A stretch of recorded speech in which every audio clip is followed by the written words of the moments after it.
in response to a question Senator Johnson raised, when was the significant DARPA investment early on, and to what extent did the government supply funds to get us started there?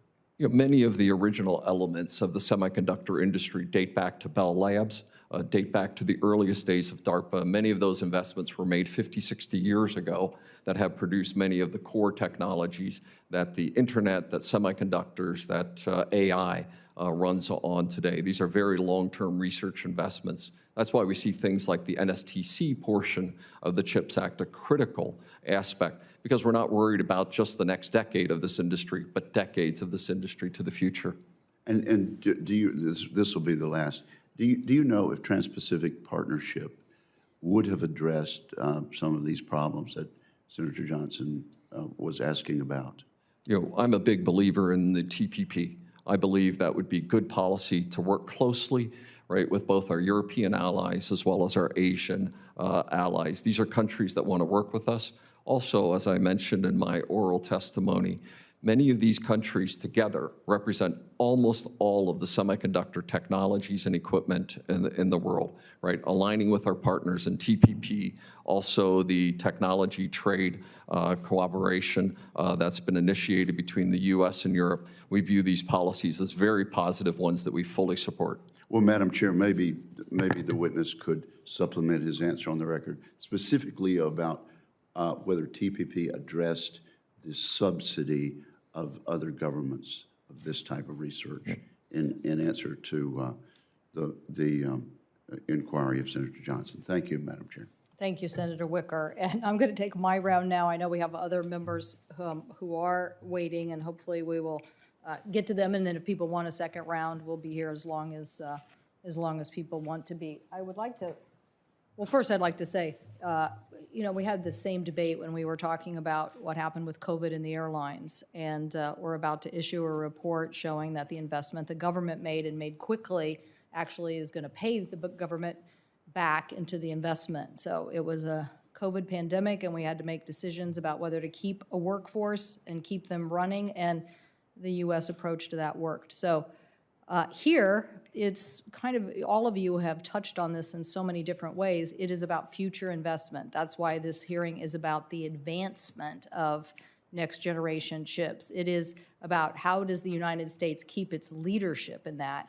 And as you all have noted, we've gone from 36% down to 12%, and the question remains, if we do nothing right now, where are we going to go? So I definitely believe in ecosystems. I believe in the manufacturing supply chain that exists for automotives and for aviation, and I certainly want a manufacturing supply chain and ecosystem to exist on something as essential as chip technology, given the information age. It is, you could say it's the ultimate supply chain, if you will. So the question on this graph here, you can see that the amount of U.S. leadership has continued to fall off as we go to those next generation chips. So this isn't just about how many chips you can produce or whether you can produce chips that were the last generation of chips. This is about producing the next generation of chips with the higher intelligence. That's why, I don't know, Mr. Gelsing, I really liked your detailed testimony about all the advancements that Intel is making.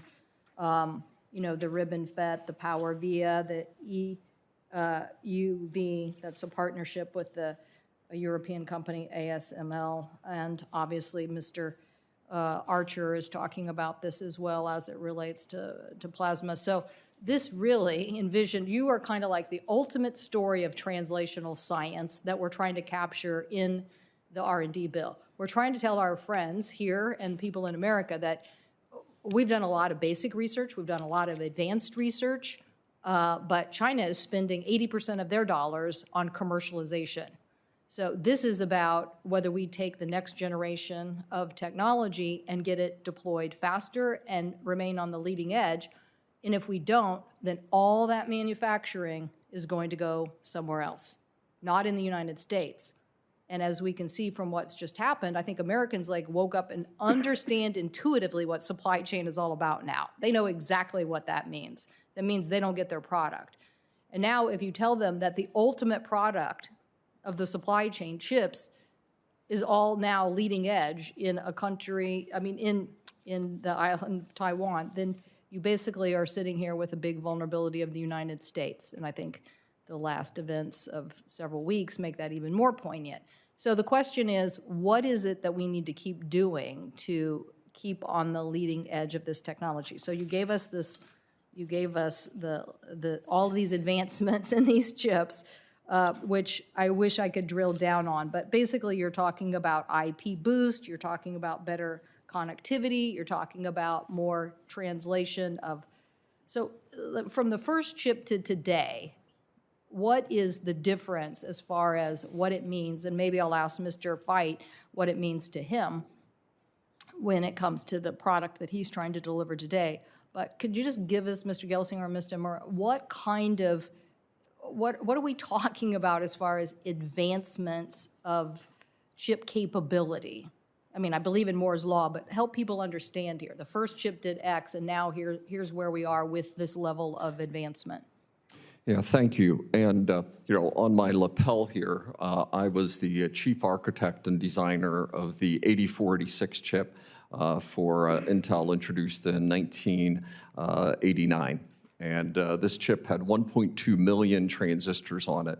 Right, the most advanced server chip that I just put into your hands here as samples is on Intel 7, which is, your chart is now out of date. We're in production on our 7-nanometer products. This is 25 billion transistors, right? Which, just is mind-boggling, the progress that's been made. And as we think about application usages like in autonomous vehicles, the most advanced AI applications, right, vision detection and being predictive management of driving, the most advanced mRNA sequencing capabilities, speech recognition capabilities, the AI applications across numerous industries, 5 and 6G connectivity. All of these depend on the most advanced technologies available. They need the highest performance computing at the lowest power capabilities to process these most advanced algorithms. We predict that by the end of the decade, we will have our first trillion transistor chip. Right? And those kind of capabilities are for many of the immersive experiences of the future that will define the future competitiveness of industries globally. Mr. Fight, what do you need, Mr. Fight, from them? What do you need them to keep doing that as it relates to next generation technology for your trucks and efficiencies? Sure. I think Mr. Gelsinger spoke well on the high technology end of some of the needs we have for vehicles that are fully electric or zero emissions, using hydrogen fuel cells, or in autonomy where visual graphics are so important and machine learning is so important. We need high-end chips. But we also, as the industry, the agricultural, the automotive, the truck, many other industries, need some kind of, I'll call it more standard chips that keep affordability at the right level and performance at the right level to make all the cars, trucks, tractors that we need in this country.